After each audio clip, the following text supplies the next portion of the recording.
और दिल्ली से बड़ी खबर, जहां दिल्ली में आबकारी नीति में बदलाव होगा। आज से शराब की सभी निजी दुकानें बंद रहेंगी, सिर्फ सरकारी ठेकों पर ही शराब बिकेगी। ये बड़ी जानकारी आपको बता रहे हैं। आज से शराब की सभी निजी दुकानें बंद होंगी और सिर्फ सरकारी ठेकों पर ही शराब दी जाएगी। दिल्ली में आबकारी नीति में बदलाव किया गया है, जिसके बाद आज से शराब की सभी निजी दुकानें बंद रहेगी।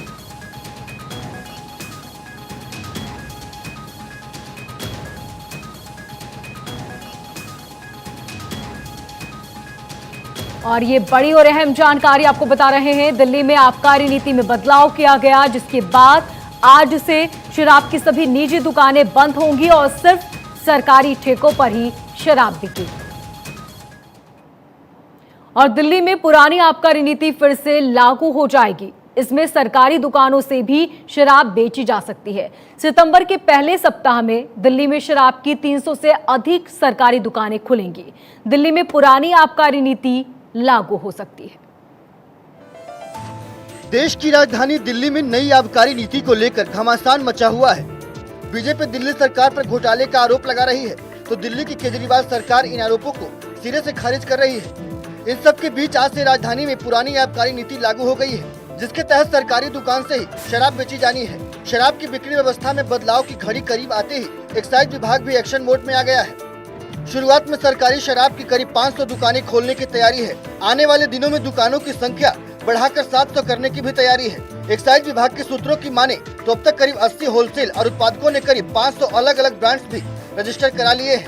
इससे शराब के शौकीनों को उनकी पसंद का ब्रांड मिल सकेगा। Bureau report, Bharat 24।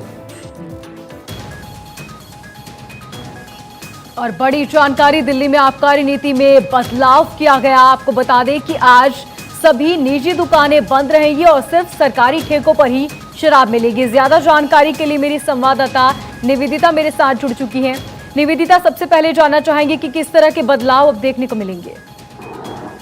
जी देखिए, आज क्योंकि पहला दिन है जबकि ये सरकारी दुकानें जो है पुरानी आबकारी नीति के तहत खुलेंगी, तो आज लगभग 300 दुकानें खुलेंगी। हालांकि शुरुआत में 500 लगभग दुकानें खोलने का अभी तक जो है वो प्लान है। साल के अंत तक लगभग 700 दुकानें खोली जाएंगी। मैं आपको बता दूं कि अभी तक जहां तक डिमांड की बात है, तो अगले 4 दिनों के लिए 60 लाख यानी कि 60 लाख बॉटल्स की मांग को पूरा किया जाएगा। क्योंकि दिल्ली की अगर हम बात करें तो लगभग हर रोज 12 लाख बॉटल की खपत होती है।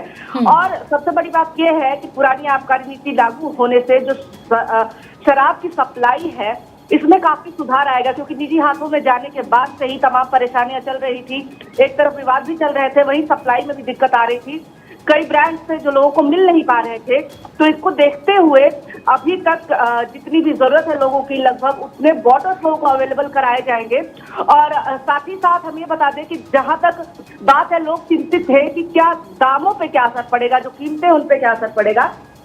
कीमतें जो है अभी तक जो जानकारी उसके मुताबिक पहले जैसे ही रहेंगी, बल्कि हो सकता है कि पहले से दाम कम ही रहे। यानी लोगों को एक बार फिर से पुरानी नीति के तहत दिल्ली में जिस तरह से शराब की कीमतें आसपास के राज्यों से थोड़ी कम होती है, उसी तरह से शराब की बोतलें जो है वो दी जाएंगी, उसी तरह से अवेलेबल कराई जाएंगी। और इसको थोड़ा मॉडर्न भी बनाया जा रहा है। ये जो पूरी प्रक्रिया है, हम आपको बता दें कि एक मोबाइल ऐप भी चलाया गया है, ताकि लोगों को कब उनके आसपास की शराब की दुकानें खुलेंगी, कब बंद होंगी, इसकी जानकारी मिल जाए। एक एम आबकारी दिल्ली मोबाइल ऐप करके ऐप जो है वो लॉन्च किया गया है, जिसके जरिए जो उपभोक्ता हैं उनको पता चलेगा कि किस वक्त उनके पास शराब पहुंच सकती है, कब वो शराब खरीद सकते हैं। यानी कि तमाम विवादों के बाद जिसमें आप देख सकते हैं कि दिल्ली की जो राज्य सरकार है पूरी तरह से घिर गई जिस नीति के लिए, वो नीति अब अंततः हट चुकी है।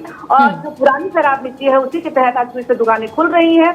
और एक बार फिर से सप्लाई जो है, क्योंकि सरकारी नीति की वजह से चलेगी, तो एक स्मूथ तरीके से प्रक्रिया चलनी शुरू हो जाएगी। जी ठीक, निवेदिता, बहुत शुक्रिया तमाम जानकारी के लिए।